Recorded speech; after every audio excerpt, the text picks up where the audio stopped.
Hello mga ka-Army, I'm Staff Sergeant Rodel B. Rodil, 902422 Infantry, Philippine Army.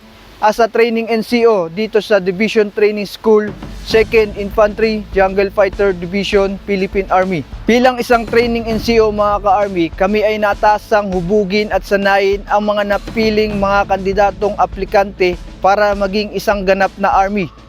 Dito isinasagawa namin ang mga drills and exercise para mabago ang kanilang civilian attitude to a well-disciplined soldier. Gayon din ang kanilang warfighting skills na kanilang magiging foundation upang maging handa sa anumang pagsubok o laban na kakaharapin. Ang advantage namin ay ang aming kasanayan, especially sa jungle warfare na kung saan ang mga tropa natin ay handang ma-deploy sa kahit saang lugar. At kahit may ambang na panganib ay kayang harapin ng ating tropa dahil ito yung sinumpaang tungkulin. Bilang isang jungle fighter, layunin naming pangalagaan ang katahimikan at kaayusan dito sa Timog Katagalugan.